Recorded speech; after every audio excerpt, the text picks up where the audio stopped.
Hello everyone, जय हिंद। Welcome to Jha sir academy for IAS. हम करने जा रहे हैं मेंस का प्रीवियस ईयर क्वेश्चन एनालिसिस और आज हम देखेंगे general studies paper 2 governance section से एक क्वेश्चन। मैं उम्मीद करती हूँ गाइस आप लोगों ने इस क्वेश्चन को अटेम्प्ट किया होगा और एक बहुत अच्छा आंसर फ्रेम भी किया होगा। सो गाइस आज हम बिल्कुल relevant topic fourth industrial revolution के बारे में पढ़ने जा रहे हैं। बहुत ही इंपॉर्टेंट टॉपिक है और बहुत ही रेलेवेंट टॉपिक है गाइस, और ये साइंस एंड टेक से रिलेटेड भी बहुत ही इंपॉर्टेंट है। बहुत अच्छे पॉइंट्स आपको मिलने वाले हैं, तो प्लीज़ जो भी आज आपको पॉइंट्स मिलेंगे उनको अपने पास नोट करके ज़रूर रखिएगा। हम इसको जो फोर्थ इंडस्ट्रियल रिवोल्यूशन किस तरीके से ई गवर्नेंस में उसका हमें कंट्रीब्यूशन देखने को मिलता है, किस तरीके से हेल्पफुल है, हम वो पढ़ेंगे। तो बहुत ही बेहतरीन सेशन होने वाला है गाइस, सारे पॉइंट्स अपने पास नोट करके ज़रूर रखिएगा। तो गाइस सेशन को शुरू करने से पहले जिन भी स्टूडेंट्स ने हमारा टेलीग्राम चैनल ज्वाइन नहीं किया है वो तुरंत डिस्क्रिप्शन बॉक्स में जाइए, वहाँ पे आपको लिंक प्रोवाइडेड होगा। उस लिंक के थ्रू आप हमारे टेलीग्राम चैनल को ज्वाइन कर सकते हैं और उसका बेनिफिट आपको ये होगा कि आपको हमारी सारी पीडीएफ्स का एक्सेस मिल जाएगा जो आप लोगों के लिए अपलोड कर दी जाती है हमारे टेलीग्राम चैनल पे ही फ्री ऑफ कॉस्ट, जैसे कि करंट अफेयर्स की पीडीएफ्स हैं या फिर ये जो हम मेंस का प्रीवियस ईयर क्वेश्चन एनालिसिस करते हैं इसकी पीडीएफ्स है। और उसी के साथ साथ आप लोगों के लिए जो वीडियो लेक्चर्स अपलोड किए जाते हैं आपको उनका भी डायरेक्ट लिंक वहाँ पे प्रोवाइड कर दिया जाता है। और गाइज अगर आप अपने एग्जामिनेशंस की सीरियसली प्रिपरेशन कर रहे हैं तो मैं कहूँगी कि आपको करंट अफेयर्स के लिए तो बिल्कुल परेशान होने की ज़रूरत नहीं है। आपको अपना टाइम, मनी, एफर्ट्स कुछ लगाने की ज़रूरत नहीं है। All you need to do is आपको सिर्फ रेगुलर बेसिस पे झा सर अकेडमी पे जो आप लोगों के लिए करंट अफेयर्स की वीडियो लेक्चर्स प्रोवाइड किए जाते हैं आपको सिर्फ कंसिस्टेंटली उनको फॉलो करना है, that is more than enough. क्योंकि हमारे करंट अफेयर से बाहर का आपके एग्जाम में कुछ भी पूछा नहीं जाएगा। और गाइज हमारा एक जीएस का भी pre plus mains batch run कर रहा है, आप उस बैच को ज़रूर ज्वाइन कीजिएगा। इस बैच में आपको जीएस 1, 2, 3, 4 की बिल्कुल ज़ीरो से तैयारी करवाई जा रही है।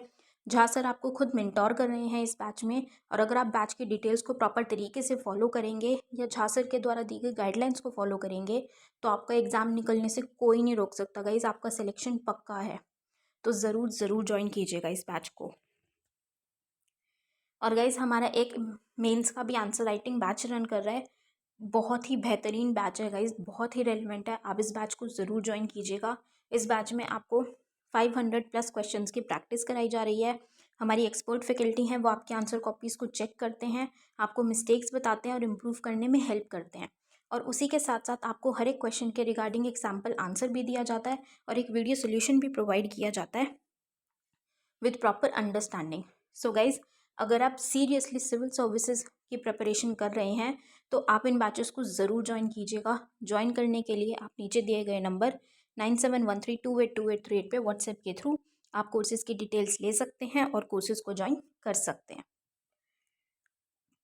तो चलिए गाइज अपना आज का सेशन स्टार्ट करते हैं। हमारा क्वेश्चन है the emergence of fourth industrial revolution, digital revolution, has initiated e-governance as an integral part of government. Discuss. चौथी औद्योगिक क्रांति, डिजिटल क्रांति के उद्भव से ने सरकार के एक अभिन्न अंग के रूप में ई गवर्नेंस की शुरुआत की है। चर्चा करें। सो ये क्वेश्चन गाइज जैसे मैंने आपको बताया GS2 गवर्नेंस सेक्शन से लिया गया है और ये क्वेश्चन यूपीएससी ने 2020 में पूछा था। तो जब हम इस क्वेश्चन की बात करते हैं गाइज तो इस क्वेश्चन में हमसे बेसिकली पूछा क्या गया है कि जो आज के टाइम पे हमें फोर्थ इंडस्ट्रियल रेवोल्यूशन देखने को मिल रहा है, ये रेवोल्यूशन में क्या है, डिजिटल रेवोल्यूशन है कि हमें डिजिटलाइजेशन देखने को मिल रही है, बढ़ रही है डिजिटलाइजेशन।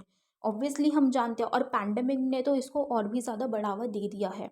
ठीक है, एजुकेशन पर्पजेज़ हैं, एजुकेशन के लिए हम ऑनलाइन मोड्स का ही इस्तेमाल कर रहे हैं, डिजिटल एजुकेशन हम ले रहे हैं। छोटे से छोटा, बड़े से बड़ा बच्चा अब क्या ले रहा है, डिजिटल एजुकेशन के माध्यम से या डिजिटली माध्यम से वो पढ़ रहा है।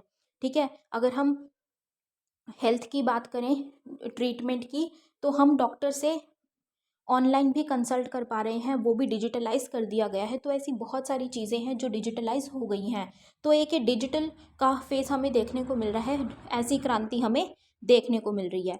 तो अब जो ये फोर्थ इंडस्ट्रियल रिवॉल्यूशन आया है, इसकी वजह से हमें क्या देखने को मिली है, e governance.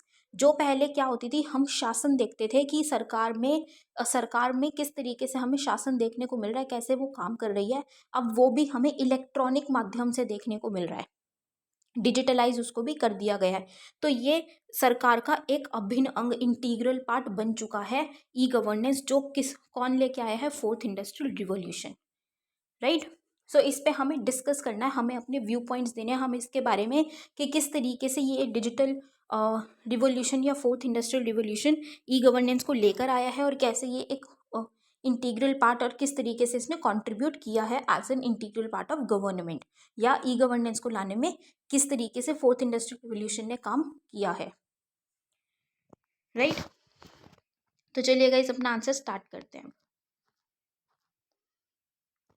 E-governance can be defined as the application of information and communication technology for providing government services, exchange of information, transactions, integration of previously existing services and information portals. जो e-governance है उसको हम अगर क्योंकि हम सबसे पहले introduction में क्या करेंगे, हम ई गवर्नेंस को ही एक्सप्लेन करेंगे। तो as a matter of fact कि ई गवर्नेंस है क्या, उसकी डेफिनेशन क्या है, तो ये क्या है, जो ICT है, इंफॉर्मेशन एंड कम्युनिकेशन टेक्नोलॉजी, क्योंकि हमने क्या बात की, डिजिटलाइज किया गया है, ई गवर्नेंस मतलब इलेक्ट्रॉनिक गवर्नेंस लाई गई है। तो टेक्नोलॉजी को इस तरीके से अप्लाई किया जा रहा है, उसको इस तरीके से यूज़ किया जा रहा है जिसके माध्यम से हम सरकार की जो भी सर्विसेज हैं वो दी जा सके, कैसे, डिजिटल माध्यम से, टेक्नोलॉजी के माध्यम से दी जा सके, right. Exchange of information, information का आदान प्रदान, एक्सचेंज क्या हो, डिजिटली हो जाए, घर बैठे ही हम वो इंफॉर्मेशन, मतलब जो सिटीजन्स हैं उनको किसी गवर्नमेंट ऑफिस में जाना ना पड़े, कुछ इन्फॉर्मेशन लेने के लिए उनको जाने की ज़रूरत नहीं पड़ेगी, घर बैठे ही उनको वो इन्फॉर्मेशन प्रोवाइड करवा दी जाएगी उस पोर्टल के माध्यम से। ट्रांजैक्शंस, वेरियस ट्रांजैक्शंस भी क्या हो जाएंगी, डिजिटल माध्यम से। जैसे कि अब हम क्या करते हैं, कोई भी हम एग्जामिनेशन का अगर फॉर्म फिल करना होता है, ठीक है, जो हम एप्लीकेशन देते हैं, अप्लाई करते हैं फॉर्म किसी एग्ज़ाम के लिए, पोस्ट के लिए, तो उसके लिए अगर पेमेंट होती है तो वो पेमेंट हम किसके माध्यम से करते हैं, हम इलेक्ट्रॉनिकली ही पेमेंट करते हैं, ऑनलाइन ही हम उसकी पेमेंट कर देते हैं, बजाय कि हमें ज़्यादा अभी वो ड्राफ्ट प्रिपेयर करना होता था या उसके थ्रू जो पेमेंट करनी होती थी, अब वो चीज़ नहीं है, और फॉर्म भी हम ऑनलाइन ही फिलअप कर सकते हैं घर बैठे।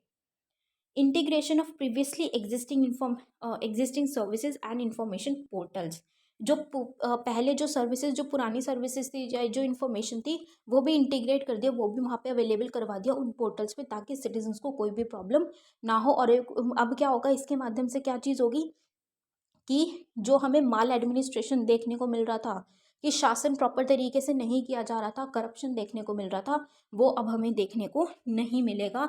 अब वो ट्रांसपेरेंसी बढ़ जाएगी और अकाउंटेबिलिटी बढ़ जाएगी, एम्प्लॉयज़ की, जो गवर्नमेंट ऑफिशियल्स हैं उनकी अकाउंटेबिलिटी बढ़ जाएगी, right. E-governance has become such an integral part of government. Today, all types of government interactions have been transformed.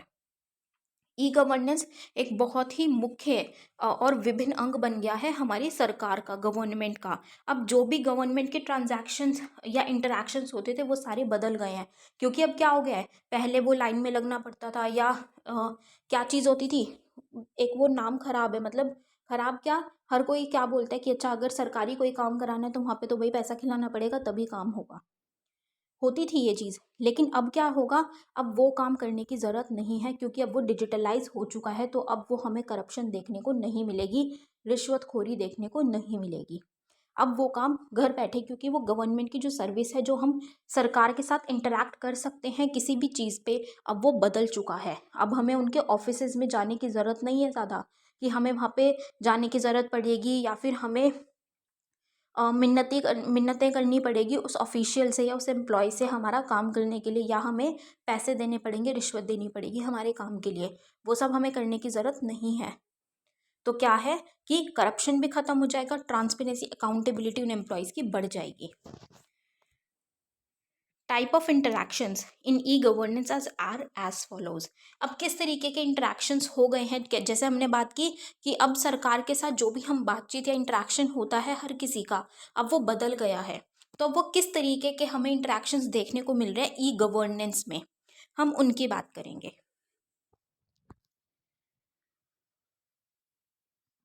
First is G2G।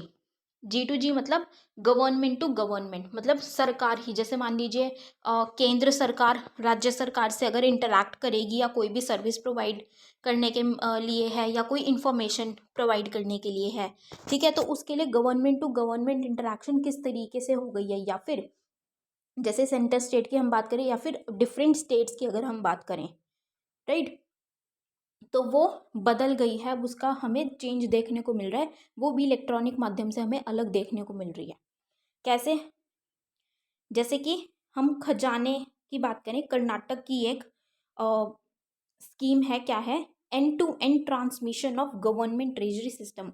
Sorry, ये स्कीम नहीं है, ये एक पोर्टल है, कर्नाटक ने ये पोर्टल को अभी बनाया है। ये किस लिए है कि जो गवर्नमेंट सरकार का जो ट्रेजरी सिस्टम है, खजान से ही समझ में आ रहा है, खजान, ठीक है, तो जो उसका जो खजाना है, सरकार की जो ट्रेजरी है, उसका क्या सिस्टम है, सब कुछ डिटेल, सब कुछ क्या है, एंड टू एंड ट्रांसमिशन होगा सरकारों के बीच में या जो भी ऑफिशियल्स हैं, अथॉरिटीज़ हैं, उनके बीच में, ताकि वो ट्रांसपेरेंसी बनी रहे। ठीक है, तो ये क्या है, गवर्नमेंट टू गवर्नमेंट इंटरैक्शन हुआ है, लेकिन किसके माध्यम से हुआ है, एक पोर्टल के माध्यम से, इलेक्ट्रॉनिकली ये हुआ है, ताकि वो जो पहले होता था ना कागजी कार्रवाई में या वैसे काम होता था, तो उसमें जो एक डिले किया जाता था, काम को बहुत ज़्यादा लटका के रखा जाता था, प्रॉपर तरीके से नहीं किया जाता था, वो नहीं होगा, वो यहाँ पे एलिमिनेट हो जाएगा। It is a G2G initiative which was implemented to eliminate systematic deficiencies in the manual treasury system and for the efficient management of state finances.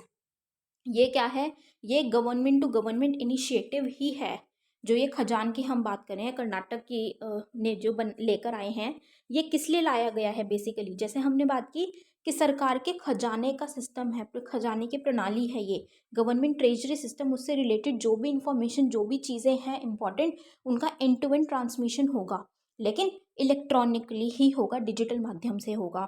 तो ये किस लिए किया गया है कि पहले क्या होता था, जो हाथ से ही ये ट्रेजरी सिस्टम बनाया जाता था, उसमें जो डेफिशिएंसीज हमें देखने को मिलती थी, जो कमियां देखने को मिलती थी, उनको ख़त्म करने के लिए इस चीज़ को लेके आया गया है। और जो स्टेट का फाइनेंस है, स्टेट का जो वित्तीय से रिलेटेड वित्त से रिलेटेड जो भी काम है, उसको प्रॉपर तरीके से, अच्छे तरीके से मैनेज किया जा सके, एफिशिएंटली उसको हैंडल किया जा सके, उस चीज़ के लिए ये इनिशिएटिव लेके आया गया है। तो ये क्या है, ये गवर्नमेंट टू गवर्नमेंट इनिशिएटिव हमें देखने को मिलता है, right. Next is G2B, government to business, कि सरकार के जो बिजनेस ऑर्गेनाइजेशंस है, अलग अलग इंस्टीट्यूशंस हैं, उनके साथ क्या इंटरेक्शन होने लगा है, अब उसमें हमें क्या चेंज देखने को मिला है, किस तरीके से वो इंटरेक्शन होता है सरकार और अलग अलग बिजनेस ऑर्गेनाइजेशंस, इंस्टीट्यूशंस के बीच में। Here, e-governance tools are used to aid the business community to seamlessly interact with the government. यहाँ पे जो ई गवर्नेंस के जो टूल्स हैं, उनको किस तरीके से यूज़ किया गया है कि जो बिजनेस कम्युनिटी है या बिजनेस इंस्टीट्यूशंस हैं, वो बिना किसी बाउंडेशन के, बिना किसी बॉर्डर के, बिना किसी बाधा के, वो क्या कर सके, वो गवर्नमेंट से इंटरैक्ट कर सके, बातचीत कर सके, अपनी जो भी प्रॉब्लम्स हैं, जो भी उनके रूल्स एंड रेगुलेशंस हैं, उनको प्रॉपर तरीके से फॉलो कर सकें, वो उनको निभा सकें। और अगर उनको कोई भी किसी चीज़ के लिए, जैसे परमिशन की रिक्वायरमेंट है या कुछ रूल्स के लिए उन्हें कुछ फॉर्मेलिटीज़ कंप्लीट करनी है, तो वो डिजिटल माध्यम से हो सकेगी। अब वो डिजिटली होगी। अब पहले क्या होता था, क्योंकि एक प्रोसीजर जैसे हमें देखने को मिलता है, ईज़ ऑफ डूइंग बिजनेस की भी हम बात करते हैं, तो वो क्या है, क्योंकि वो लॉन्ग प्रोसीजर होता है, कॉम्प्लेक्स होता है, तो उसकी वजह से थोड़ी सी प्रॉब्लम आती है।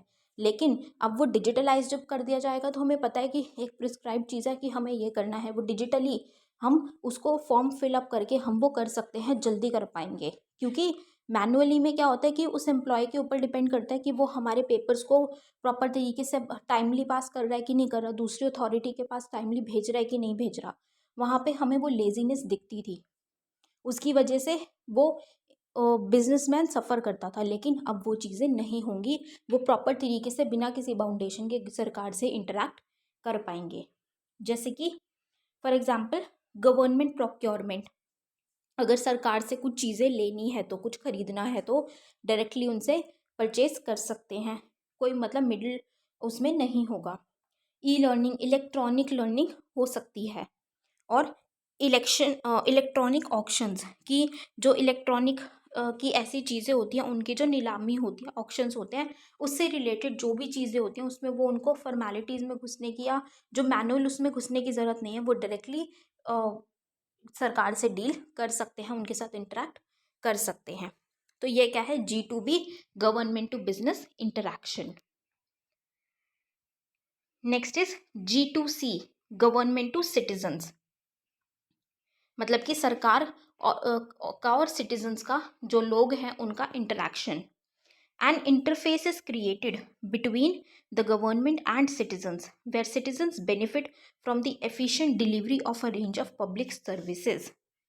अब क्या चीज़ है कि जो सरकार है और जो पब्लिक है, सिटीजन्स हैं, उनके बीच में ये एक इंटरफेस की तरह काम करेगा कि जो सिटीजन्स को जो भी बेनिफिट वो उठा सकते हैं वो प्रॉपरली उठा पाएंगे, जो भी सर्विसेज उनको दी जाएगी उनको वो जो सर्विसेज उनके लिए बनी है, ठीक है, तो वो उनका लाभ प्रॉपर तरीके से उठा पाएंगे, उनका बेनिफिट्स डिराइव कर पाएंगे अच्छे तरीके से।